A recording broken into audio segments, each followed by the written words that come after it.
말씀, 성경 말씀 구약 룻기 2장 1절에서 7절의 말씀입니다. 구약 성경 403쪽입니다. 룻기 2장 1절에서 7절의 말씀입니다.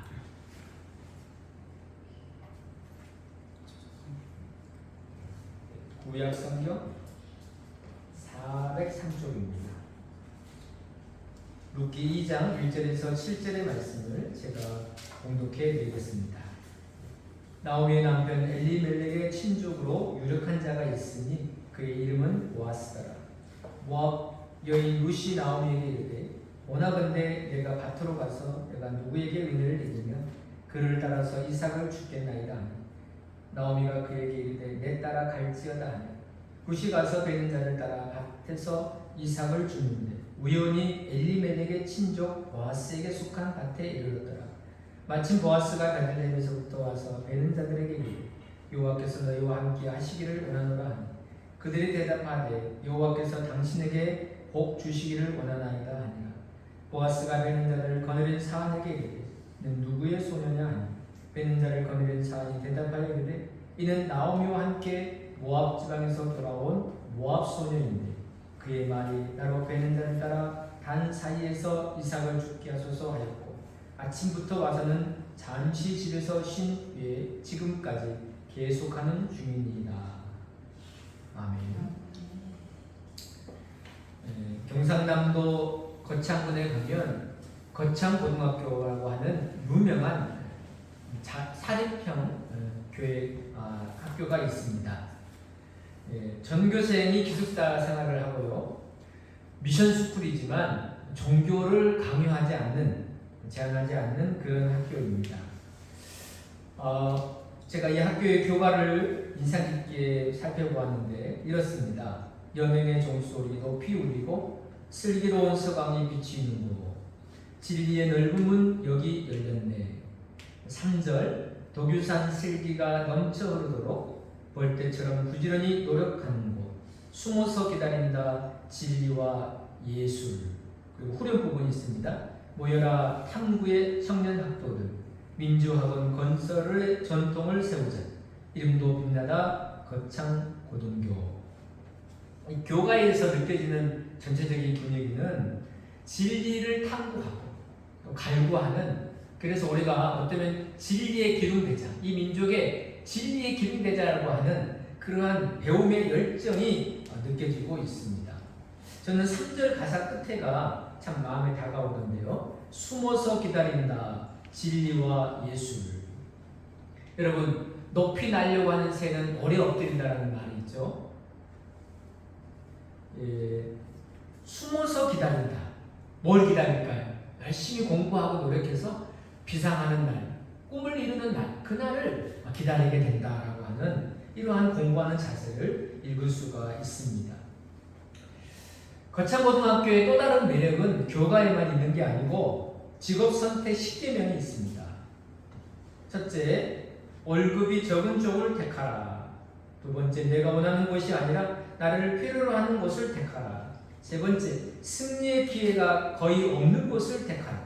네 번째, 모든 조건이 갖춰진 것을 피하고 처음부터 시작해야 하는 황무지를 택하라. 다섯 번째, 앞을 다투어 모여드는 곳을 절대 가지 말라. 아무도 가지 않는 곳을 가라. 여섯 번째, 장래성이 없다고 생각되는 곳으로 가라. 일곱 번째, 사회적 존경을 바랄 수 없는 곳으로 가라. 여덟 번째, 한가운데가 아니라 가장자리로 가라. 아홉 번째, 부모나 아내가 결사반대하는 곳이면 틀림없다. 의심치 말고 가라. 열 번째, 왕관이 아니라 단두대가 기다리는 곳으로 가라. 여러분, 우리가 이 직업 10계명을 보면, 직업 선택 10계명을 보면 일반 보통 사람들이 생각하는 그런 생각과 완전히 다릅니다. 우리의 상식을 깨고 우리의 가치관을 아주 혼돈스럽게 하는 그런 직업 선택을 가지고 있습니다. 그러나 여기는 절대 평범하지 않지만 아주 중요한 진리들을 담고 있다라고 여겨집니다. 이 거창고등학교의 직업선택 10가지를 따라서 보면 이 룻이 마치 이 10대 명을 가지고 베들레헴까지 오는 그런 모습을 볼 수 있습니다. 여러분, 루시 고등학교를 어디 나왔을까요? 고등학교 거창고 안 나왔습니다. 그럼에도 불구하고 이 거창고에 지금 10대 명을 가만히 보고 있으면 루시 그랬겠구나. 루시 황무지를 택하고, 루시 아무도 가지 않는 길을 택하고, 루시 정말 어려운 길을 택해서 거기서부터서 믿음의 사람으로, 개척자의 심정으로 도전하는 모습을 우리에게 보여주고 있습니다. 룻기는 여러분 전체가 4장으로 되어 있어요. 매우 짧은 책입니다. 그래서 룻기가 마치 하나의 단편 소설을 읽는 것 같이 매우 짧기 때문에 금방 읽을 수도 있고 하나의 이야기를 읽는 것 같은, 소설을 읽는 것 같은 그런 내용들로 되어 있습니다. 그러나 여러분 기억하십시오. 절대 룻기는 소설이 아닙니다. 하나님께서 이 룻과 나오미와 이 보아스를 통해서 오늘도 하나님께서 우리에게 어떻게 인생을 이끌어 가시고 하나님께서 도와주시는지에 대한 모든 믿음의 역사가 이 안에 갖추어져 있는 것을 우리가 읽을 수 있습니다. 지난 시간까지는 우리가 룻기 1장을 봤는데 그 1장의 분위기는 매우 암울하고 슬프고 어쩌면 좀 답답하고 우울합니다. 그런데 우리가 2장에 이제 오늘 들어와서 보시면 참 2장은 뭔가 은혜의 빛이 비치면서 이 상황, 전체 인생의 상황들이 역전되고 반전되는 이 반전의 드라마가 써있는 그런 모습들을 우리가 2장에서 만나게 됩니다. 나오미와 룻이 베들레헴 고향으로 돌아왔지만 성경이 그가 무엇을 하며 어떻게 살았는지에 대한 말을 알려주지 않고 있습니다. 단지 모압 여인인 룻이 이 나오미에게 어떤 것에 대해서 묻는 것으로 시작하고 있습니다. 무엇을 물었습니까? 어머니, 제가 밭에 나가도 되겠습니까? 내가 누구를 잘 만나서 그 사람을 만나서 따라가서 내가 이삭을 주오도록 그렇게 하겠습니다라고 묻고 자기의 말을 어머니에게 묻고 그 어머니의 답을 기다리는 것을 보게 됩니다.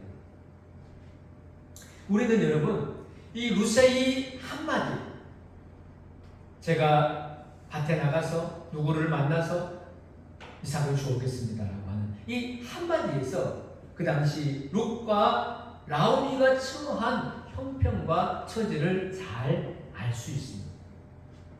그러니까 룻은 한마디로 밭에 나가면 안 되는 상황인 것입니다.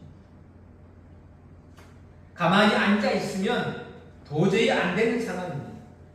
누가 와서 도와주고 또 처음부터 끝까지 자기를 책임져주는 그러한 상황이 못 되는 것입니다. 여기 보십시오. 룻은 누군가가 자기를 잘 대해주면 그 사람을 만나 따라가라고 말했습니다. 그 사람 만나서 따라가서 이삭 죽겠다는 거죠. 여기 보면 룻이 어떤 우연함을 기대한 것 같습니다.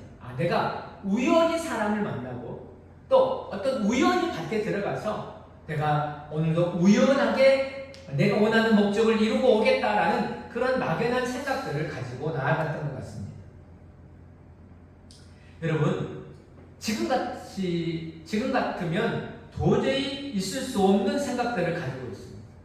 만약에 이 룻이 오늘날 살아가는 현대인이라고 한다면 그가 어떻게 이 일을 계획하고 준비할까요?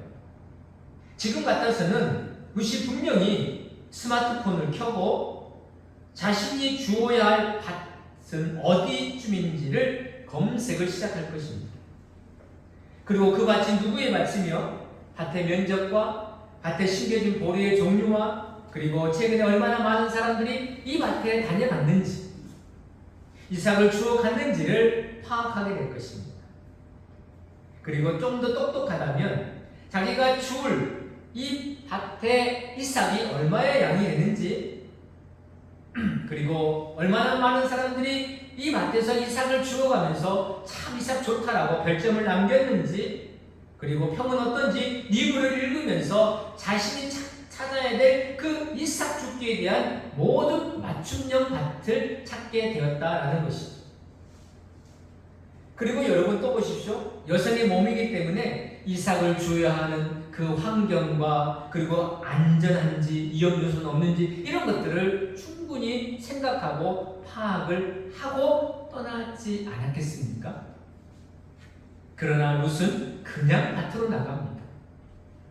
룻은 이삭을 주기 위해 사전에 어떤 계획도 세우지 않고 막무가내 그냥 우연히 밭에 들어가서 우연히 사람 만나서 내가 우연히 보리싹을 주워오겠다라고 그러한 각오로 나가게 됩니다.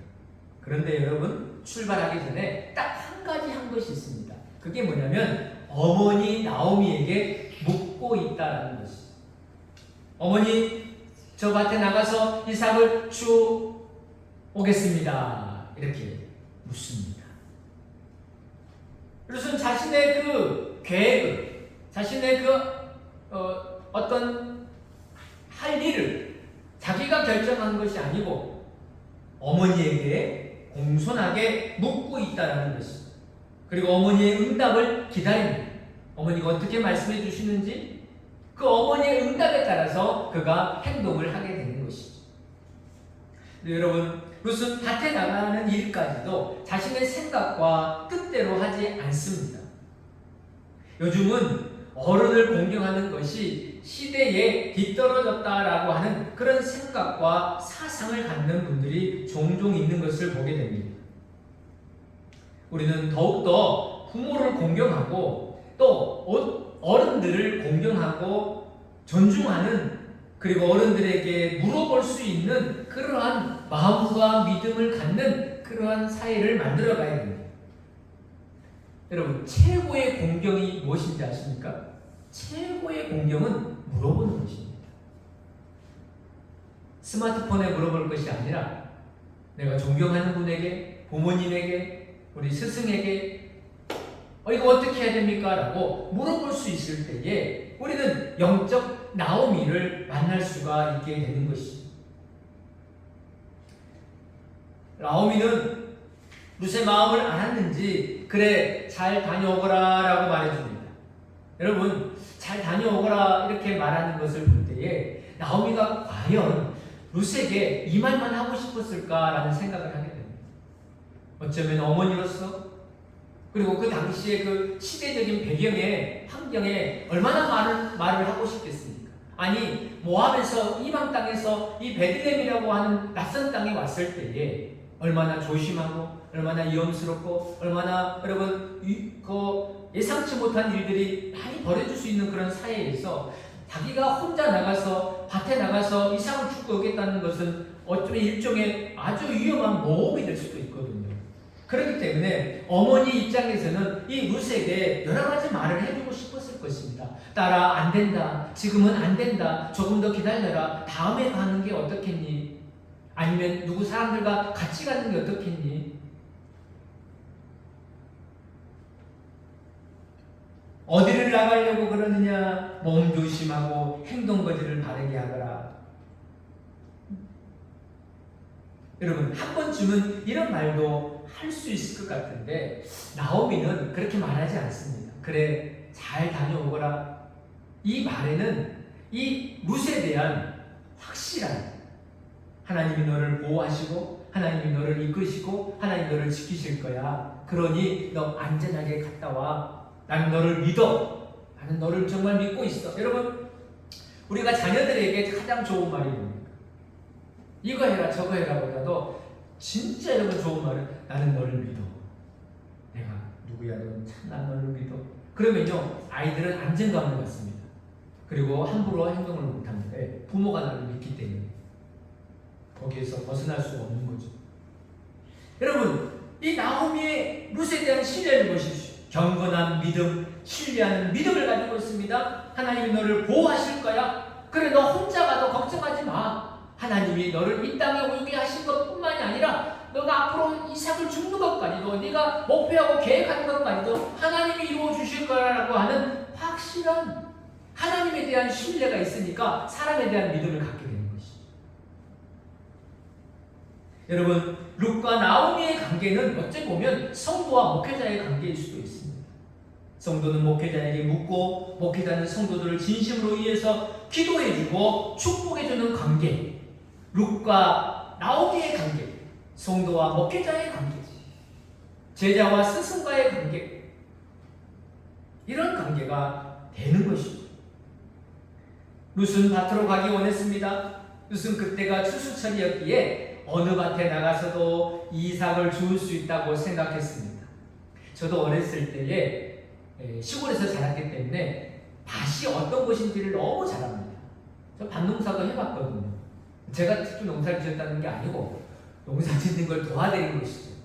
근데 우리 어른들을 보면 항상 밭에 나갔다가 빈손으로 나갔다가 돌아올 때는 뭐가 잔뜩 가지고 돌아옵니다. 봄, 여름, 가을. 가을에는 또 배추도 심고 무도 심고 다 김장철 고추 따고 그러죠. 그런데 가을에 다 못 딴 거 겨울에 거둡니다. 이 호기 배추 있잖아요. 봄동 같은 거 있잖아요. 그런 거 이제 겨울에 가서 따가지고 와가지고 그 다음에 그 배추 밑둥 있잖아요. 밑둥. 그걸 뭐라고 그래요? 모르시죠? 배추 밑둥 그냥 밑둥이라고 해요? 그거 진짜 맛있거든요. 그거 뽑아가지고 와요. 그러면 그걸 다 씻어가지고 먹으면요 너무 맛있는 거예요. 그런 것도 이제 가지고 오시고. 그러니까 항상 나갔다가 같이 갔다가 오시면 그냥 오시는 게 없어요. 뭔가를 항상 가지고 담아가지고 따가지고 오시는 것을 많이 보았습니다. 밭은 거두는 곳이고 주는 곳이죠. 여러분, 룻이 동네를 돌아다니고 원하지 않았습니다. 동네 쏘아다니고 누구 여자들 만나고 뭐 친구들 만나고 매니큐 칠하고 그런 시간 보낼 시간이 없어요. 지금. 그런데 전혀 관심이 없어요. 밭으로 갔다는 거. 우리도 항상 밭으로 나가기를 원해야 됩니다. 교회는 밭과 같다 하잖아요. 하나님은 교회 밭에서 우리에게 은혜의 열매를 거두도록 하신 것이죠. 우리가 지금 이렇게 앉아있지만 지금 여기서 우리는 이 은혜의 밭에서 하나님이 준비해 주시는 은혜의 열매들을 하나하나 내 것으로 챙겨갖고 걷어가는 그 귀한 축복이 있게 될 줄로 믿습니다. 네. 여러분, 추수밭으로 이삭을 주러 나간 이 룻이 오늘 보면 보아스의 밭에 들어가게 됩니다. 우리 다 함께 3절을 읽어보시겠습니다.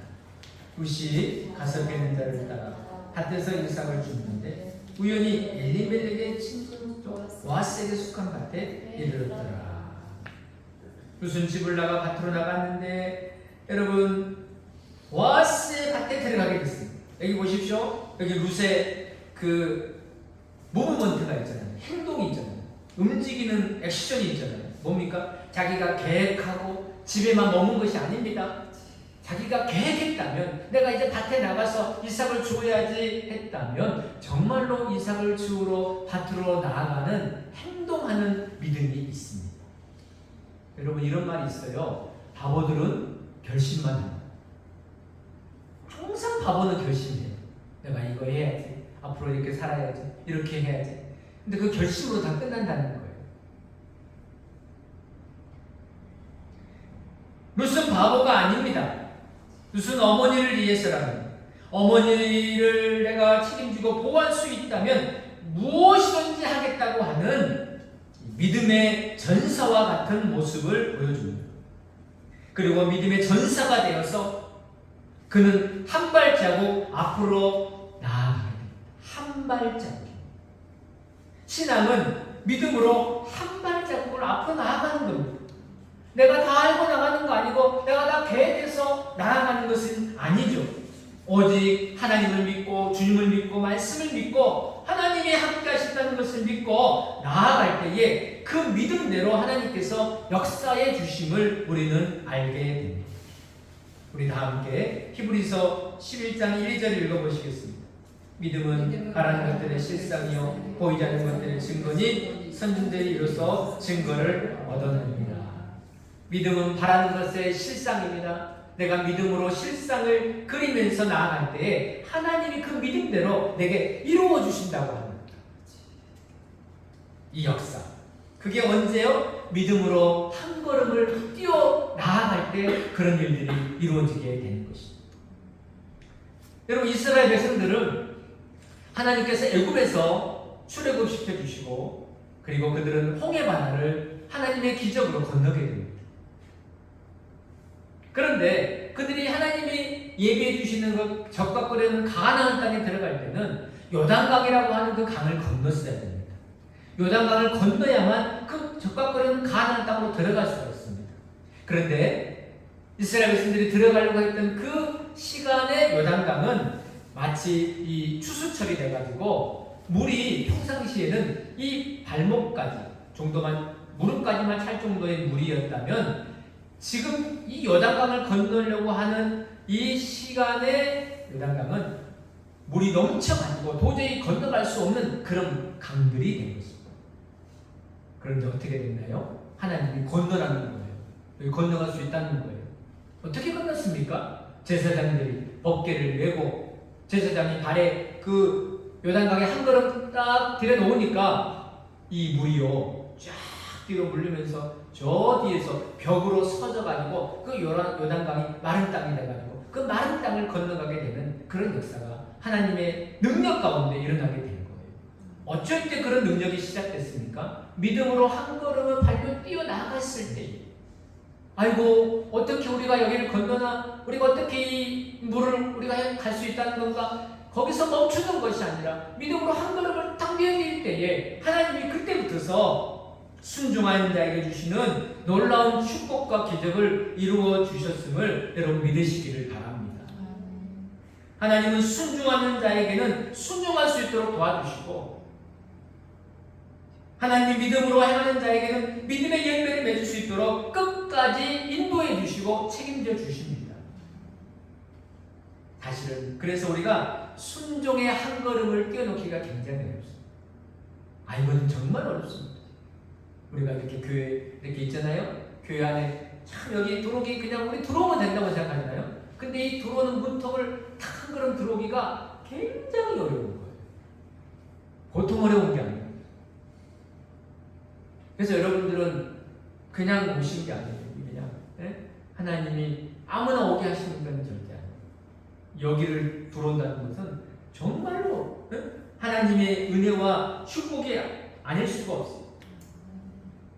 보리 이삭도 여러분 주었습니다. 그런데 더 중요한 것은 이제 이 룻이 보아스를 만나게 되는 거예요. 놀랍지 않습니까? 가만히 집에서 앉아서 공상만 하고 해야지 가야지 그랬다면 그는 아무것도 얻지 못했습니다. 보리 이삭뿐만이 아니라 여러분 보아스 물론이고 그 인생의 길이 열리지 않았습니다. 그러나 믿음이 부족해도, 연약해도 하나님을 믿고 주님 믿고 딱 한 걸음 나아가서 행동으로 딱 믿음으로 옮기니까 하나님은 그때부터서 길을 열어주시는데, 쫙 시온의 대를 열어주시는데 어떻게 해요? 저 앞에 축복의 보아스가 기다리고 있는, 보아스를 만나는 그런 축복이 시작되게 되었다는 거예요. 룻이 여러분 보아스의 밭에 들어가고 보아스를 만나는 것이 오늘 성경에 보면 우연히 되었다라고 말합니다. 그러나 과연 여러분 우연이 되었을까요? 여러분 좋아하시는 노래 중에 만남이라는 노래 있죠? 우리 만남은 우연이 아니야. 그것은 우리의 바램이었어. 그 노사연 씨 만남 있잖아요. 좋아하시잖아요. 여러분 만남이라고 하는 것에 대한 그냥 만난 게 아니잖아요. 우리의 바람이 있어서 만났다고 그랬잖아요. 그런데 여러분 정말 만나는 것이 바람만 가지고 만날까요? 나 만나야지 어떻게 해서 한번 만나봐야지 그런다고 해서 만나지는 건 절대 아닙니다. 진정한 만남에 뭐가 있느냐? 하나님의 섭리가 있어요. 우연인 것 같은데 누가 그걸 만나게 하셨느냐? 하나님이 기가 막히게 아주 정확한 타임에 의해서 딱 만나게 하신 것. 이것이 바로 오늘 룻기에서 보여주는 인생의 모든 만남은 우연이 아니야. 그건 하나님의 섭리였어. 여러분 기억하십시오. 우리가 지나온 길에서도 그렇고 오늘 현재를 살아가는 우리도 그렇고 앞으로를 살아가는 우리도 그렇습니다. 우리의 인생에 뭐가 남느냐? 하나님의 섭리, 하나님이 해주시는, 계획해 주시고 인도해 주시고 도와주시는 하나님의 섭리를 우리는 통해서 하나님 일하심을 믿게 되기를 바랍니다. 여러분 룻이 베들레헴으로 어머니와 함께 어머니를 위해서 이삭을 주께 한 걸음 한 걸음 이렇게 나왔더니 하나님은 위대하고 놀라운 보아스를 만나는 축복을 주셨습니다. 룻은 누구의 밭인지도 모르고 열심히 보리삭을 주었습니다. 그때 보아스가 와서 밭에서 일하는 사람들을 둘러보게 됩니다. 그리고 보아스가 그 책임자에게 저기 저 소녀, 내가 잘 못 보던 소녀인데 저 소녀가 누구냐라고 묻지요. 우리 다 함께 5절에서 7절 말씀 읽어보겠습니다. 보아스가 베는 자를 거느린 사람에게 이는 누구의 소녀냐? 베는 자를 거느린 사람이 대답하여 이는 나오미와 함께 모압 지방에서 돌아온 모압 소녀니 그의 말이 나로 베는 자를 따라 다른 사이에서 이삭을 죽게 하소서. 아침부터 와서 나는 잠시 집에서 쉬니 지금까지 계속하는 중입니다. 룻은 다른 것이 아니라 이삭을 죽기를 원했다라고 했습니다. 여러분 지금 룻에게 필요한 것은 다른 것이 아니라 이삭이었다는 것입니다. 그 당시에 이삭은 고아와 과부나 가난한 자들에게 일부러라도 남겨놔서 그들이 추수 때 걷어갈 수 있도록 하는 것이 바로 뭐였느냐? 바로 이삭이었습니다. 그러니까 어쩌면 그냥 이렇게 이삭을 주우러 가는 것은 괜찮은 거예요. 또 일종의 허락된 거예요. 그러나 조금은 남의 밭에 들어가서 이삭 줍는 것이 그렇게 좋은 모습은 아니죠. 그렇지만 그것이 그 당시 시대적인 그 성경의 배경에서는 누구나 이삭을 줄 수 있는 그런 자유함이 있었던 겁니다. 자, 룻이 어떻게 보아스의 밭에서 이삭을 줍고 있습니까? 먼저는 이 룻은 가난함으로 이삭을 줍고 있습니다. 자기와 어머니뿐만 아니라 아무도 자기를 도와줄 수 없었기 때문에 이삭을 줍습니다. 아마 집에 먹을 것이 있거나 쓸 것이 있거나 아직 여유가 있다면 이삭 줄 생각을 못했을 것입니다. 먹을 것이 없었기 때문에, 형편이 어려웠기 때문에, 가난했기 때문에 나는 이삭을 주어야만 살 수 있다라고 그렇게 마음 먹고 밭에 나가서 이삭을 줍게 된 것입니다. 배가 고팠기 때문에 이삭을 줍기를 원했습니다. 집에 계신 어머니가 배가 고프기 때문에 이삭을 주어서 양식으로 드리기를 원했습니다. 여러분, 가난한 사람은 하나님의 은혜를 원합니다. 우리가 교회 올 때도 가난한 심령으로 와야 된다. 가난한 심령. 하나님 은혜 없이는 살 수 없다고 하는 그 가난한 마음, 이것이 우리에게 있을 때 은혜의 이삭을 우리가 주어갈 수가 있는 것입니다. 여러분, 좋은 집에 사십니까? 좋은 차를 모십니까? 좋은 것을 드십니까? 좋습니다. 그래도 항상 우리의 마음은 가난한 심령, 이 마음이 되어야 된다는 거예요. 예수님은 마태복음 5장 3절에서 말씀하셨습니다. 심령이 가난한 자는 복이 있나니 천국이 그들의 것이니요. 여러분, 심령이 가난해야 된다는 것입니다. 우리가 현재 누리고 있는 물질적인 부유함, 이런 것들이 나의 영적인 가난함에 대해서 방해하지 않도록, 방해받지 않도록, 그것이 나를 차단하지 않도록 항상 우리는 경계해야 됩니다. 내 마음은 가난한가? 주님 앞에 나는 가난한 심령이 되어 있는가? 은혜 받는 심령이 되어 있는가? 여러분, 다윗의 고백을 들어보십시오. 주님, 나는 주님 앞에 내 빈잔을 높이 듭니다. 다윗은 왕임에도 불구하고, 왕이면 천하가 다 자기 것이잖아요. 그렇게 많은 부귀영화를 갖고 있으면서 주님 앞에서는 하나님, 저는 빈잔을 높이 듭니다. 제 빈잔을 채워주세요. 시편에 보면 재물을 즐거워함 같이 내 영혼이 주님을 찾습니다. 잘 읽으셔야 됩니다. 재물을 즐거워함 같이. 재물 즐거워하지 말하는 말이 아니에요. 재물 즐거워할 수 있어요. 즐겁게 살아갈 수 있어요. 그러나 그것보다도 내 영혼이 더 주님을 찾습니다. 내 영혼이 더 주님을 갈망합니다. 내 영혼이 더 주님을 바라봅니다. 성도도 재물을 즐거워할 수 있고 다 누리며 살아갈 수 있습니다. 그러나 그것이 내 마음의 가난함을 빼앗아가고 여러분 갈급함을 빼앗아가면 안 된다는 거예요. 그럴지라도 우리는 항상 나의 마음 늘 가난합니다. 은혜가 아니면 살 수 없다는 것으로, 기도 아니면 살 수 없다는 것으로, 주님 아니면 난 죽습니다, 이삭 아니면 오늘 죽습니다라는 그 믿음이 우리에게 있을 때 하나님이 은혜의 이삭을 우리들에게 듬뿍 담아주시는 그 축복이 있게 될 줄로 믿습니다. 여러분, 두 번째 룻은 작은 이삭을 줍기를 원했습니다. 룻은 하루 종일 작은 이삭들을 모았고 작은 이삭들을 바구니에 담았습니다.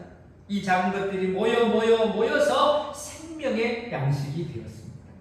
처음 이삭은 너무 작아요. 그러나 이 작은 것들이 모여서 여러분 큰 양식으로 바뀌어지게 된 거죠. 우리는 종종 작은 것들을 무시하는 경향이 있습니다. 이거 작은데, 이거 별거 아닌데, 이런 것들을 하찮이 여기고 경시하는 그런 경향이 좀 있습니다. 우리가 흔히 아는 말 중에 뭐가 있습니까? 티끌모아 태산이라는 말. 그거 여러분 진리입니다. 작은 거라도 자꾸 모으면 태산을 이룰 수 있다는 거예요. 주님께 은혜 받는 거 우리가 항상 은혜 받습니까? 여러분, 나 오늘 큰 은혜 받을 거야. 큰 은혜 받는 것은 1년에 몇 번 안 될 수도 있어요. 난 로또 같은 은혜 받을 거야. 로또 당첨 어렵습니다. 은혜의 당첨 그렇게 막 쉽게 받는 거 아닙니다. 그런데 이런 은혜는 받을 수 있습니다. 아주 작은 은혜들을 받을 수 있습니다. 오늘도 교회 왔는데 이것이 참 은혜가 되네. 이 작은 것이 은혜가 되네. 이 찬송이 은혜가 되네. 오늘 이 봉사가 은혜가 되네 하면서 작은 은혜들이 모여서 내게 큰 은혜의 기쁨들로 차고 넘치게 되는 것이죠. 여러분, 어디서든지 우리는 큰 일만 할 수 없습니다. 작은 일에 충성할 때에 큰 것으로 바뀐다고 하셨어요. 나는 크게 될 거야. 그럼 작은 일부터 먼저 하라는 거예요. 아니, 훌륭한 사람이 될 거야. 그럼 작은 일부터 네가 충성하는 걸 하라는 거예요. 섬기는 걸 하라는 거예요. 우리 아이 학교에 그런 거 있어요. 비서를. 크고 작거든 남을 섬기는 자가 되라. 크고 작거든 남을 섬기는 자가 되라. 그렇죠. 남을 먼저 섬길 줄 알아야 내가 큰 사람이 될 수가 있다는 거예요. 여러분, 작은 일에 충성하는 사람이 주님께 어떻게? 주님께서 큰 것을 내게 맡겨주십니다. 남의 눈에 띄는 것만 일하기 원합니까? 아니에요. 남의 눈이 안 띄어도 아무도 나를 안 알아주고 안 봐줘도 내게 충성하는 거예요. 그럴 때 하나님이 내게 큰 것으로 맡겨주십니다. 할렐루야. 그리고 룻은 겸손하게 이삭을 줍습니다. 떨어진 이삭을 주우려면요 허리를 숙여야 됩니다. 밀레에 유명한 그림이 있는데 이삭 줍는 여인이라고 하는 그림이 있습니다. 여기 그림을 좀 보시면 당시에 가난하고 고난한 사람들의 생활을 잘 보여줍니다. 이 그림 속에도 허리를 숙이는 두 여인이 있잖아요. 그리고 손을 허리에 대고 이삭을 줍는 저 왼쪽 끝에 여인을 보십시오. 얼마나 허리가 고달프고 아프면 허리에다가 손을 얹고 지금 이삭을 줍겠습니까? 저뿐만이 아니고 세 분 다 이런 소리가 들려옵니다. 아이고 허리야, 아이고 다리야, 무릎아. 그런 고달프고 아픈 소리들이, 고통스러운 소리들이 들려옵니다. 왜 그럴까요? 저 이삭을 줍는 것은 보통 쉬운 일이 아니라는 거예요. 뼈가 쓰리고 아프고 정말 허리가 끊어질 것 같은, 그렇게 계속 고개를 숙이면서 이삭을 주어야 하는 저 아픔, 저 괴로움. 그러나 죽지 않고는 살아갈 수 없는 현실. 그래서 집에 가서는 파스 하나씩 다 붙이고 이 힘든 이삭 줍기를 언제까지 해야 되는가라는 생각도 가져보게 될 것입니다. 여러분, 이삭은 허리를 숙일 때 죽을 수 있어요. 누가 이삭 죽는데 허리를 뻣뻣하게 들고 이삭을 아무도 그렇게는 죽을 수 없어요. 다 고개를 숙이고 허리를 숙여야만 떨어진 이삭을 바구니에 담을 수가 있는 것입니다. 우리도 은혜를 받을 때 고개를 숙이는 것입니다. 허리를 숙이는 사람이, 겸손한 사람이 은혜를 받습니다. 편은 익을수록 고개를 숙인다. 그렇습니다. 사도 바울도 교회 안에서 너희가 서로 겸손하라고 그랬습니다. 왜요? 하나님은 겸손한 사람에게 은혜를 주신다. 베드로전서 5장 5절 같이 한번 읽어볼까요? 젊은 자들아 이와 같이 장로들에게 순종하고 다 서로 겸손으로 허리를 돌리라.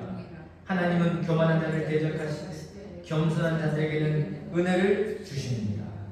우리가 서로 서로 겸손하라. 해발 8,848m 에베레스트 정상에 등장한 우리 힐러리 경, 그 다음에 텐징 노르가이가 있습니다. 1953년 5월 29일 11시 30분에 에드먼드 힐러리 경이 처음으로 등장에 성공하게 됩니다. 이 두 사람에 대해서 많은 기자들이 그런 질문을 한다고 해요.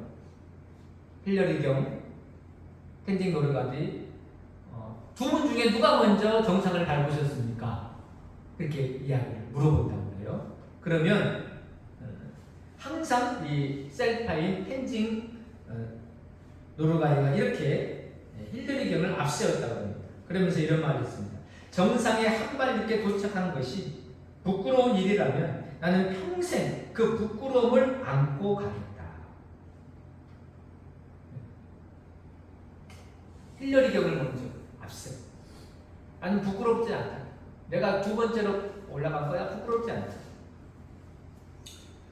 그리고 또 이 힐러리 경도 텐징이 죽고 기자에게서 이렇게 말했다고 합니다. 텐징은 산 정상에 먼저 도착했지만 악천후로 탈진한 자기를 30분이나 기다려 주었고 결국 인류 최초의 에베레스트 정상에 첫 발을 내딜 기회를 양보했다라고 말합니다. 양보했다. 당신이 먼저 올라가시오. 내가 할 수 있지만 당신이 하시오. 그리고 또 이런 말도 있습니다. 텐징 노르가이는 위대한 셀파다. 그는 마지막 몇 걸음을 앞에 두고 내게 모든 영광을 양보했다. 그리고 마지막에 이런 말을 했습니다. 에베레스트에 오른 첫 인간이라는 기록은 내게 중요하지 않다. 내게 중요한 것은 등정을 통해 겸손과 관용을 배웠다는 점이다. 겸손과 관용.